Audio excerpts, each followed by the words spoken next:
Oi para você que está assistindo aqui ao nosso canal 5 Tons hoje. A gente vai falar neste vídeo sobre um filme chamado Céu Vermelho Sangue, que está agora no catálogo da Netflix, e é um terror com reviravoltas, umas reviravoltas interessantes, mas infelizmente o filme também tem algumas pequenas falhas na sua estrutura narrativa que fazem com que ele não seja tão bom quanto ele poderia ser. E ele poderia ser um baita filme. Então, se você quiser saber a nossa opinião a respeito de Céu Vermelho Sangue, por favor, fique com a gente. E antes que alguém fale, sim, na minha casa tem telefone fixo e tem uma cadeira de balanço. Sim, tem mesmo. Eu acho que no outro vídeo que a gente fez, que aqui eu tocou o telefone quando a gente estava gravando, e depois apareceu a cadeira de balanço no fundo. A gente é um senhor de idade, né? A idade chega, ó, barba branca.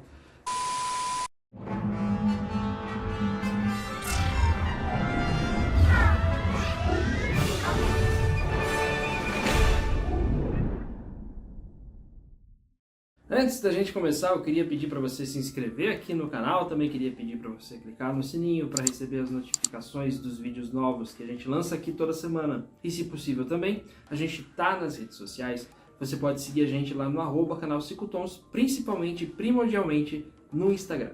Esse filme ele começa com uma mulher e um filho indo num avião em busca de uma cura para uma doença da qual ela sofre. Ela está tentando buscar uma cura para o filho também, então ela embarca nesse avião para passar no final, no destino desse avião, por um médico que pode ter uma espécie de cura ou pelo menos um tratamento que funcione para curar essa doença dela. Acontece que ela tem o azar desse avião ser sequestrado no meio do caminho. Então essa viagem para Nova York que ela estava fazendo, para tentar chegar a tempo de conseguir uma espécie de cura ou pelo menos um tratamento para essa doença que ela e o filho possuem, acaba sendo frustrado. Só que no meio do filme a gente tem uma surpresa, e não é um spoiler porque isso está na sinopse do filme, Se você vai ler a sinopse do filme, se você vai ver o trailer do filme, você já vai saber que no meio deste filme a gente descobre que ela não tem uma doença, mas sim ela tem uma condição chamada vampirismo. Ela é uma vampira e, infelizmente para os sequestradores, ela acaba, enfim, ela se transforma em vampira no meio do voo e acaba fazendo com que esse voo não seja aquilo que os sequestradores esperavam, E como já dizia Clodovil, essa festa virou um enterro. Essa configuração do roteiro é muito interessante, Porque a gente já fica sabendo que vai ter uma reviravolta, e essa reviravolta e as consequências dela é que fazem com que a gente fique interessado em saber como esse filme se desenrola. A gente não fica querendo saber onde está o plot twist, a gente quer saber quais são as consequências desse plot twist. É lógico que a gente tem aqui alguns personagens bem carismáticos, principalmente do lado dos sequestradores, que a gente até chega a torcer por eles em determinado momento, mas a partir do momento em que a trama se revela de verdade, a gente transforma, a gente percebe que isso se transforma num filme de terror de verdade. Como você já deve ter percebido, esse filme tinha muito potencial, ele tinha um enorme potencial de ser um dos grandes filmes de terror lançados na Netflix, e que nesse mês de julho, tá tendo muito filme de terror sendo lançado. Teve Rua do Medo, teve aquele lá, o italiano, um clássico filme de terror também. Enfim, teve vários filmes e esse poderia se juntar a eles como filmes ótimos dentro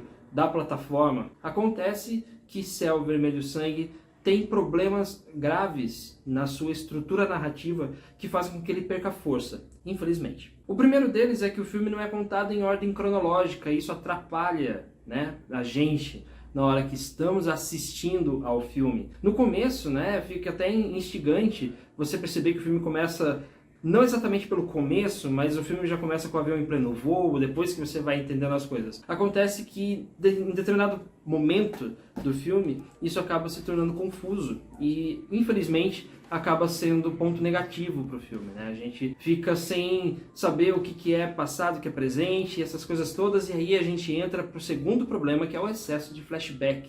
O filme tem muito flashback, toda hora fica voltando no tempo, fica indo e voltando, indo e voltando. O filme chega a explicar pra gente como é que a mulher virou vampira. Inclusive, em um dos momentos cruciais da história, quando ela finalmente tá pegando, quando ela finalmente tá indo pra frente, e a gente vai finalmente começar a ficar nervoso com essa história, vem um flashback que, por falta de outro termo, é broxante. Acaba broxando a cena inteira, e isso é uma pena, é uma lástima. Escolinha Vis-a-Vis. Sim, Escolinha Vis-a-Vis. Vis-a-Vis faz muito isso. Se você assistiu a série Vis-a-Vis, aquela espanhola, você sabe que a série era 10 minutos de ação presente e 40 minutos de ação passada. E isso, né, inviabiliza um pouco, apesar da história ser excelente. Mesma coisa que acontece aqui, a gente tem uma história que é muito boa, mas é desperdiçada. Não sei se é desperdiçada a palavra, mas ela é prejudicada por uma direção que acaba investindo muito nessa parte do flashback e acaba atrapalhando, né, a narrativa, a fluidez da narrativa, vamos dizer assim. Mas como ponto positivo, a gente tem aqui neste filme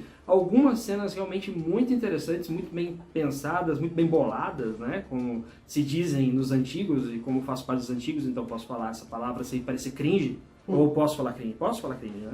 Você pode falar o que você quiser. Olha só. O canal é seu. A gente está no Brasil, aqui temos liberdade para falar o que quisermos. Enfim, tem alguns momentos realmente muito inventivos, né, neste filme. Também temos ótimas atuações, eu não vou conseguir lembrar o nome de todos os atores, né, mas tem lá o líder dos sequestradores, que é um cara que, né, tem um porte, né, o cara tem uma presença, ele é o sádico, né, do filme, ele é a pessoa que é a mais perturbada da cabeça ali entre eles, e que rouba a cena toda vez que aparece, assim como o menino, que é o filho da protagonista desse filme, que ele é o grande ponto dramático desse filme, e acaba segurando bem essa barra, que é levar essa parte dramática do filme. Você achou que ia falar outra coisa, né? É óbvio. Sabia.